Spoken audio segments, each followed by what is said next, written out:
জামাত জোট ছেড়ে চরমোনাই কত বড় ভুল করলো, চরমোনাই এর মধ্যেই মুহূর্তেই অক্ষরে অক্ষরে টের পাচ্ছে। 24 ঘন্টার মধ্যেই চরমোনাই অক্ষরে অক্ষরে টের পাচ্ছে।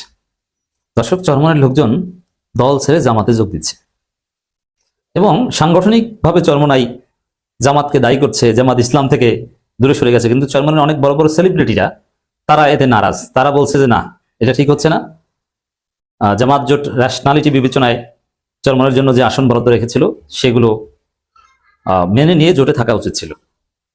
কারণ চরমোনাইয়ের মধ্যে যাদের শুভবুদ্ধি আছে, যারা ইমোশনাল নয়, যারা পলিটিক্স বোঝে, তারা মনে করছে, এবং এটা আমি তো আগেই বলেছি, জামাত জোট ছাড়ার মধ্য দিয়ে চরমোনাই কার্যত নির্বাচনী রেস থেকে ছিটকে পড়লো এবং রাজনীতিতে অ্যাটলিস্ট 12 ফেব্রুয়ারি পর্যন্ত অপ্রাসঙ্গিক হয়ে পড়লো যদি তারা জোটে ফিরে না আসে।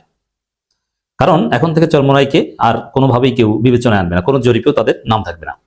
যেমনটা হয়েছিল অ্যাজ ইট ইজ ডাকসু, যোগসুর মতো। যেমন সর্বশেষ যোগসুতে শিবির, ছাত্র অধিকার পরিষদ, অমুক তমুক প্যানেল নিয়ে আলোচনা, কিন্তু চরমোনাই কোনো প্যানেল আছে এটা নিয়ে কেউ শুনেছেন? একবারও বলেও শুনেছেন? শুনেন নাই। এরকম জামাত জোট থেকে বের হয়ে যাওয়ার কারণে চরমোনাই নামের কোনো দল নির্বাচনী রেসে আছে এটা আপনি আলোচনায় শুনবেন না। এটা চরমোনাইয়ের যারা রাজনীতি বুঝে তারা বুঝতে পেরেছেন। যার ফলে অনেকে দল ছেড়ে যাচ্ছেন এবং অনেকে বলছেন যে এটা ঠিক হচ্ছে না, এবং অনেকে আবার জোটে ফিরে আসার জন্য নানান চেষ্টা দলের ভিতর থেকে চালাচ্ছেন। এটা আমি একদম জেনে বলছি।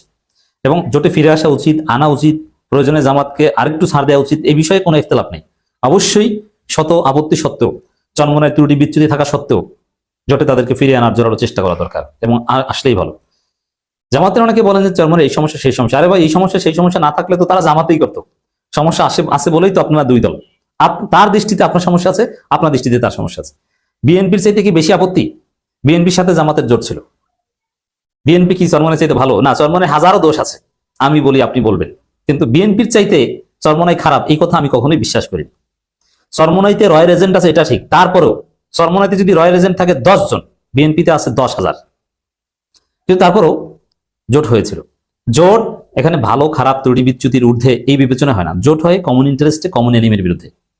জোট হয় শরীয়তের দৃষ্টিতে মাসলাহাতে মুরসালা বিবেচনায়, তুলনামূলক কে ভালো খারাপ ঠিক আছে, ভালো হচ্ছে নিজে নিজে জিততে পারলে, কিন্তু পারবো না ঠিক আছে, তাহলে বেশি খারাপকে হারানোর জন্য তুলনামূলক কম খারাপকে সাথে নেই। জোটের থিওরি হচ্ছে এটা, শরীয়তে জোটের উসুল হচ্ছে এটা। তো এই জায়গায় চরমোনাইকে জোটে রাখতে পারলেই ভালো এবং রাখার চেষ্টা করা উচিত। আমি যদি সকাল সন্ধ্যা চরমোনাই সমালোচনা করি, তারপরে একথাই বলবো, চরমোনাইকে জোটে রাখার চেষ্টা করেন। কিন্তু চরমোনাই যে ভুল করলো এটা তারা 24 ঘন্টার মধ্যে টের পাচ্ছে। তারা ঘোষণার 24 ঘন্টা পের হতে না হতেই খবর পেলাম, 24 ঘন্টার আগের খবর এটা, যেমন 3টা সাড়ে 3টায় 17 জানুয়ারি 3:30টার দিকে 24 ঘন্টা পার হবে তাদের জোট ছাড়ার ঘোষণা। আমার বক্তব্য হয়তো আপনারা আগে পরে অনেকে শুনবেন। তো সেখানে আমার দেশের রিপোর্ট, ঘটনা হয়তো বা আরো আগে ঘটেছে, আমি একটু শুনাই।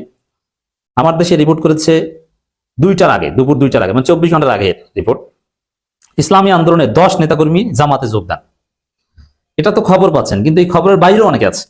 এবং সবচেয়ে সিগনিফিকেন্ট একজন ভাইকে দেখলাম, আমি তাকে চিনি না, তবে তার ভিডিও মাঝে মাঝে সামনে পড়ে, সুন্দর বলেন, চরমোনাইয়ের লোক, এতে কোনো সন্দেহ নেই। তিনি বলছেন যে ইসলামী দলগুলো এত আসন চায়। দেশে আসলে রাজনীতিতে এখন ধানের শীষ দাঁড়িপাল্লা জোয়ার, দাঁড়িপাল্লা জামাত, এটা আলাদা একটা সিগনিফিকেন্স তৈরি হয়েছে। তো জামাত যত আসনে নির্বাচন করে তাদের অনেকগুলো জিতে আসার সক্ষমতা রয়েছে। এখন চরমোনাই ইসলামী দলগুলো সবাই মিলে 10 জন জিতে পারবে, অনেকগুলো যুক্তি দিয়েছেন তিনি। এবং তিনি ভিডিওটা ক্যাপশন দিয়েছেন, কেউ দালাল বললে বলেন, কিন্তু আমি দালাল না, আমি সঠিক কথা বলছি, এরকম একটা ক্যাপশন। যারা এই যে লোকের কথা বলছি, আমি নামটা জানার চেষ্টা করবো, তাকে আমি চিনি কারণ তার ভিডিও অনেক দেখেছি, কিন্তু ব্যক্তিগত পরিচয় নেই।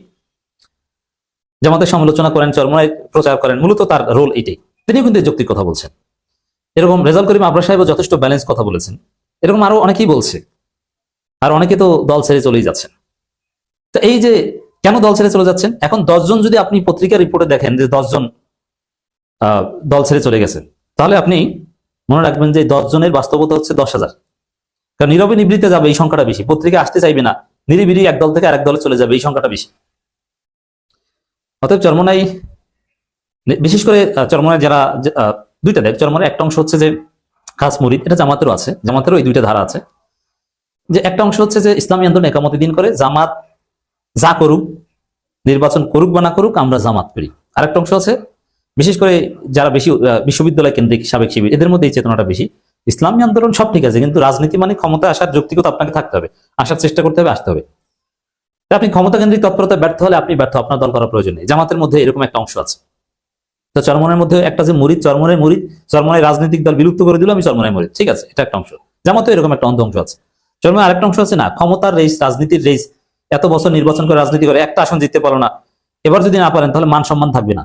এবার যদি নির্বাচনে একটা আসন জেতার মতো পরিস্থিতি তৈরি করতে না পারেন, আমি দলই করবো না। ইসলামী দল বাংলাদেশে অনেক আছে। তো দর্শক, এই জায়গায় এই দৃষ্টিভঙ্গি থেকে অনেক চরমনাই, যেহেতু তারা নির্বাচনী রেস থেকে কার্যত ছিটকে পড়েছে, জামাত জোট থেকে বের হওয়ার মাধ্যমে গুরুত্বহীন হয়ে পড়েছে, তারা দল ত্যাগ করছে। খবরটা একটু আমরা দেখছি। ঢাকা মহানগরী দক্ষিণের 75 নম্বর ওয়ার্ড দাশেরকান্দি ইসলামী আন্দোলন বাংলাদেশের সভাপতি, মানে গুরুত্বপূর্ণ নেতার নেতৃত্বে গাজী নাসিরউদ্দিন, কাজী আক্তার হোসেন বিশিষ্ট ব্যবসায়ী ও কাজী খালেদ হোসেন সহ 10 জন নেতাকর্মী বাংলাদেশ জামাত ইসলামীতে যোগদান করেছেন। একদম গ্রামের প্রান্তিক পর্যায়ের কোনো মুরিদেরা না, এরা পলিটিক্যাল কনসাস এবং তাদের একটা সোশ্যাল আইডেন্টিটি আছে। তো এই লোকগুলো চরমনাই ক্ষমতা কেন্দ্রিক রেস থেকে, নির্বাচনী তৎপরতা থেকে কার্যত ছিটকে পড়ার ফলে তারা দল ত্যাগ করেছে। এটা চরমনাইয়ের জন্য একটা ধাক্কা। সামনে এরকম আর অনেক ঘটনা দেখবেন।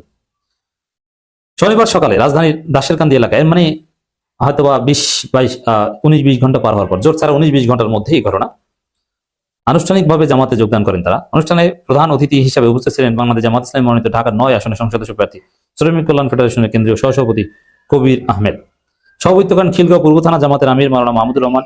এ সময় নেতারা নবাগত নেতাকর্মীদের স্বাগত জানান এবং সংগঠন আদর্শ, লক্ষ্য, উদ্দেশ্য তাদের হাতে তুলে ধরেন। তাহলে বুঝতে পারছেন যে জোট ছেড়ে চরমনাই কত বড় ভুল করছে, 24 ঘন্টার মধ্যে অক্ষরে অক্ষরে টের পাচ্ছে এখন।